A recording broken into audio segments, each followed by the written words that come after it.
En los días pasados, y después de la instrucción del presidente López Obrador de liberar, de transparentar el expediente que la DEA, bueno, en el fondo que el juzgado, ¿no?, de Nueva York de los Estados Unidos entregó a la Secretaría de Relaciones Exteriores, que asimismo, ¿no?, turnó a la Fiscalía General de la República, se liberó este expediente. Fue completamente publicado, digo, completamente publicado, porque hay unas cuestiones bastante sensibles, ¿no?, cuestiones de investigación y de debido proceso que no pueden ser reveladas, por lo menos no en esta oportunidad. Aquí está el expediente completito, ¿no? Lo tenemos en nuestro poder. Esto tampoco es, ¿no?, un trabajo de investigación que nosotros hicimos. No es muy difícil acceder a este documento. Tú lo puedes buscar en internet, descargarlo. Este es el expediente completo. Empieza con las cartas, el intercambio que hace el Departamento de Estado de la Unión Americana, Departamento de Estado de Justicia de los Estados Unidos, y la Cancillería mexicana, ¿no? Acá está la carta de Marcelo Ebrard Casaubon, y después ya viene toda la evidencia. Son varias capturas de pantalla, mensajes de texto. Digo, está más o menos acomodado, ¿no? Aquí estos son los metadatos, es decir, los datos de los datos, quién envió los mensajes, dónde, cuándo, para quién, con quién, ¿no? Receptores. Por cierto, ¿no?, vivimos en un aparato de vigilancia. Eso no debemos olvidarlo, esto, ¿no? No podemos decir que somos sociedades libres cuando este tipo de información, ¿no?, los mensajes, de dónde, para quién, lo que hacemos en privado, lo que hacemos en público, está constante y permanentemente siendo vigilado por empresas privadas, por un lado, y los gobiernos pueden acceder a este tipo de situaciones, ¿no? Esto es, digo, como vemos, no es una lectura sencilla, no es una lectura fácil, y tampoco voy a decir que yo ya leí completamente ¿no?, toda esta situación. Esto sería mentirles, y en este espacio es lo que privilegiamos, ¿no?, la verdad. Ahora, estuve revisando algunas síntesis de empresas, ¿no?, de empresas periodísticas, digo, lo voy a seguir, ¿no?, aquí pasando en lo que sigo platicando. Pues empresas grandes, ¿no?, medios de comunicación grandes, masivos, que tienen equipos de trabajo completos, que pueden revisar, que sí tienen la capacidad de revisar este tipo de materiales en tiempo récord, ¿no?, porque esa es su función. Y bueno, una de las síntesis que más me gustó, que digo, refleja en muy poco espacio el contenido relevante de este archivo, es lo que hizo El País. Digo, para empezar, no hay que darle crédito a Pablo Ferri y a Elena Reina del periódico El País por hacer esta síntesis. Dice: la Fiscalía General de la República ha divulgado este sábado por la noche el expediente que elaboró contra el general Salvador Cienfuegos por delincuencia organizada. La indagatoria responde a las pruebas que mandó la Fiscalía de Estados Unidos en noviembre. Cienfuegos había sido detenido ahí por narcotráfico. Digo, esto ya lo sabemos. Ahora, ¿qué es lo relevante de esta situación? Dice, en su declaración del 9 de enero, Salvador Cienfuegos niega toda relación con el grupo del H2, que al final dice: la investigación de Estados Unidos es omisa en acreditar la causa probable que explique por qué uno de los más prestigiados militares mexicanos, con casi 60 años de servicios intachables, ¿no?, bastante, ¿no?, eso es una hipérbole del trabajo que hizo Cienfuegos, y vamos a ver ya en el comentario por qué.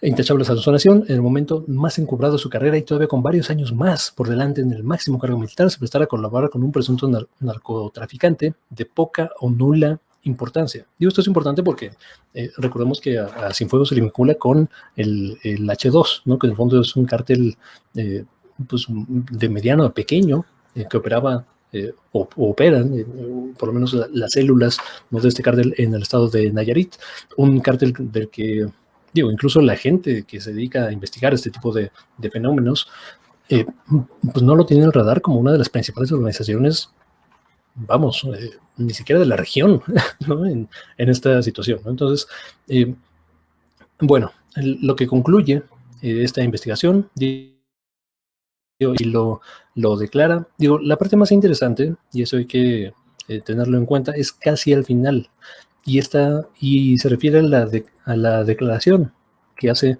el general Cienfuegos. Entonces, si van a descargar este documento, digo, váyanse directamente casi al final. Digo, ahorita en vivo no lo estoy encontrando porque por supuesto que así funciona la vida, ¿no? La ley de Murphy. Pero bueno, casi al final, ¿no? En la parte está la declaración de Cienfuegos y esto es lo que vale la pena. Ahora, digo, el presidente López Obrador hoy por la mañana volvió a desestimar esta situación, dijo que, bueno, reiteró la fabricación de la evidencia y bueno, para una investigación de tantos años, digo, el presidente López Obrador dice 2013, pero en realidad la investigación comienza en 2015, pues sí parece honestamente frágil en este sentido. Hay, dentro del mismo documento, hay una sección donde yo me imagino, ¿no? Analistas o personajes de la Fiscalía General de la República hacen una síntesis de las comunicaciones, de lo que les mostré, las capturas de pantalla, los extractos de las comunicaciones, los metadatos, y concluyen que nunca hubo comunicación directa entre Salvador Cienfuegos Cepeda y los líderes del cártel de, ¿no? El H2, como tal, como se le conocía. Ahora, digo, esto es, digo, y ya lo dijimos en el comentario anterior sobre esta situación, esto es probablemente la principal mancha del gobierno de López Obrador. Ahora, digo, el primer argumento que he escuchado, ¿no? El más simplón, el más fácil para mí de desestimar es aquel que dice algo así como, no, bueno, pero no fue López Obrador directamente, fue la Fiscalía General de la República, que es completamente autónoma, y Gers Manero no actuó por su propia cuenta en contra de los intereses de la nación. No, esta es una decisión, ya lo decía, política. Y bueno, o sea, quien piense que Gers Manero no obedece a la voluntad del presidente López Obrador, Gers Manero, un personaje que ha sido siempre completamente institucional, completamente vertical, completamente subordinado a los poderes en turno, digo, ya sea el PRI, el PAN, ¿no? Ahora Morena. O sea, es una herramienta como tal, es un personaje útil, ¿no? Para cualquier administración, un personaje que sabe cómo operan los hilos del poder dentro del sistema, pero es un personaje que siempre ha sido leal y subordinado a los intereses en turno. Entonces, digo, y esto ha pasado también cuando el López Obrador quería que se liberaran, ¿no? La declaración, que se filtrara la declaración de Emilio Lozoya, que por cierto tampoco se ha avanzado en su captura, en su no utilidad como testigo colaborador. O sea, yo no veo al presidente Peña Nieto compareciendo ante la justicia, no veo a Felipe Calderón también compareciendo por el caso Odebrecht, por el caso agronitrogenados, por toda la corrupción sistémica y saqueo ordenado del aparato estatal en favor de una élite pequeña. O sea, yo no veo esa situación. No sé si ustedes lo ven, ¿no? O sea, yo no podría justificar, yo no tendría razones o motivos para decirles que Gers Manero ha hecho un trabajo impecable, cuando la realidad muestra una cuestión completamente distinta. Ahora, digo, sobre la materia, ¿no? Otra vez, acotémonos al caso. Cienfuegos es culpable ¿no? A partir de esta evidencia, digo, honestamente, parece que no. Pero digamos, Cienfuegos no puede ser en ningún sentido eximado de su responsabilidad y culpa en caso Tlatlaya, donde no, Cienfuegos fue un personaje prominente en la decisión de aquella masacre. En el caso Ayotzinapa, donde él era el secretario de Defensa, y no solo por comisión de los delitos de lesa humanidad en contra de los estudiantes normalistas de la normal rural de Guerrero, de Ayotzinapa, sino por la omisión y bloqueo judicial que hizo, ¿no? A partir de, y además mentiras que hizo. Recordemos que en los días inmediatos, digo esto, hay gente que no se acuerda, en los días inmediatos después al acontecimiento y después de las marchas y cuestiones, Salvador Cienfuegos, secretario de Defensa, salió a declarar de que el ejército no, o sea, era imposible que el ejército hubiera participado porque no tenía la forma, ni el entrenamiento, ni el equipo necesario para movilizarse en esa región, a esa hora, ese día. O sea, cuando hoy sabemos, después de investigaciones ciudadanas, ¿no? Y civiles, a través de grupos internacionales, y gracias a la voluntad ¿no?, férrea, incesante de las familias que no se han cansado de protestar y exigir justicia por esta situación. Hoy sabemos que el ejército fue instrumental y claro que participó en esa situación. Salvador Cienfuegos Cepeda después declaró, si quieren, no, si pretenden investigar al ejército, no se va a investigar. El ejército no se toca. A mis hombres no se toca. ¿Y qué creen? Nunca se investigó al ejército, digo, hasta la fecha. O sea, ya hay personas detenidas, tengo entendido que más de 80, algunos, ¿no?, quizá militares de bajo nivel, pero los de arriba, la élite militar en México es intocable. Siempre ha sido intocable. Es más, o sea, pensemos, cambian secretarios de Economía, secretarios de Educación, secretarios de Relaciones Exteriores, de Agricultura, de lo que tú me digas. Nunca, digo, en el pasado reciente, en los últimos 20, 30, quizá 40 años, ¿cuándo fue la última vez, digo, y ustedes díganme a mí, que se despidió o que se sustituyó un secretario de Defensa? Eso no pasa en México.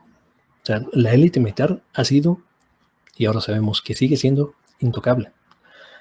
Esta era una enorme oportunidad, una oportunidad histórica para replantear la relación vertical del poder político sobre el poder militar, para hacer valer la Constitución y que López Obrador diera un golpe en la mesa y decir, aquí nadie es intocable, como lo ha dicho, o sea, como es su discurso, su principal arma, su principal herramienta, su principal virtud de López Obrador, por la cual incluso yo voté por el señor, es la incorruptibilidad del señor. Si el señor fuera corrupto, digo personalmente, digo ya, no, su familia y sus hermanos y hermanas es otra cosa, y de eso ya hemos hablado también en este canal, pero si el señor hubiera cometido un acto de corrupción, ya se hubiera sabido. O sea, ¿tú crees que el Reforma, Loret de Mola, Carlos Salinas de Gortari, Calderón, Peña Nieto, o sea, no investigaron a López Obrador? O sea, es probablemente la persona más investigada, más asediada del pasado reciente en la política de nuestro país. No lo encontraron nada. Y solo eso, ya es una anomalía política en la historia reciente de nuestro país. Y esa es su principal carta de presentación, y es su principal forma de política pública de presentarse y de conducir su gobierno, por lo menos eso dice él. Ahora sabemos que hay excepciones, ¿no? Hay letras chiquitas, hay asteriscos, y estos asteriscos, estas letras chiquitas, estas aplican restricciones, son para la élite militar, que sigue siendo intocable, que sigue siendo impune, que sigue siendo una mancha histórica de nuestro país y que hoy es más fuerte que nunca. O sea, digo, y que esto no se entienda como que por un lado estoy a favor de la DEA o estoy en contra del ejército. No, para nada. O sea, la DEA es un instrumento de política exterior de los Estados Unidos para inferir y controlar la política de seguridad de países de la periferia o de la semiperiferia, como lo es México. Digo, tampoco nos engañemos de que no son buenos y malos y los paladines de la justicia. No, esos simplismos aquí no caben. Este análisis es un poco más complejo, es un poco más profundo, y no veamos, por favor, o sea, no nos creamos las series de narcos, no nos creamos estos cosas sensacionalistas de policías y ladrones. Esto no va por ahí. La realidad normalmente es un poco más compleja que eso. Digo, y tampoco que se entienda que estoy en contra del ejército. Es más, yo conozco militar. Yo viví 2 años con militar. O sea, yo conozco, son gente, pues. O sea, López Obrador describe muy bien cuando dice que es un pueblo. Pero, eso es una cosa. En el actuar institucional, el ejército no tiene por qué meterse en cuestiones de seguridad pública. Y hoy está más metido que nunca. No tiene por qué meterse en cuestiones de inmigración. Y es un comentario que vamos a hacer más adelante, está metido en temas de migración. El ejército no tiene absolutamente nada que hacer ahí, pero ahí está. El ejército no tiene por qué administrar las aduanas, cabrón. Administrar las aduanas, protegerlas sí, protegerlas siempre ha sido su función, bueno, de la Secretaría de Marina. Pero administrarlas, el negocio de las aduanas, 80% del comercio mundial se lleva a través de las aduanas, del comercio marítimo, quiero decir. O sea, eso no tiene por qué hacerlo el ejército, cabrón. El construir un aeropuerto, ok, ¿no? Es más barato, tiene ingenieros competentes, ok. pero administrar el aeropuerto, el negocio del aeropuerto, cuidado. Aquí lo hemos dicho hasta cansancio y lo seguiremos diciendo. Cuidado con la militarización del país, porque hoy sabemos que su poder es por lo menos del mismo tamaño del de López Obrador. Lo doblaron, lo subordinaron. O sea, no hay nada que encontrarle a Cienfuegos. En 56 días se desestimó una investigación de 7 años, de 6 años. O sea, por favor, cabrón. O sea, si tú vas a una tienda, ¿no?, a robarla o te encuentran en posesión de drogas, o sea, las investigaciones pueden durar 6 meses, 1 año. O sea, Carlos Vallarta lleva 13 años encerrado y sin una sentencia, pues. Y me vas a decir que, rapidísimo investigaron y ya, no, fue una investigación exhaustiva y levantaron piedras y voltearon su casa y tal, y no encontraron absolutamente nada. El señor es prístino, es puro y está, ¿no?, perfectamente, o sea, es inocente de toda inocencia. Por favor. Es una mancha esto para el presidente López Obrador. Vamos a seguir hablando de esta cuestión. Este tema no se acaba aquí. Muchas gracias por ver, por compartir, por suscribirse y nos vemos hasta la próxima.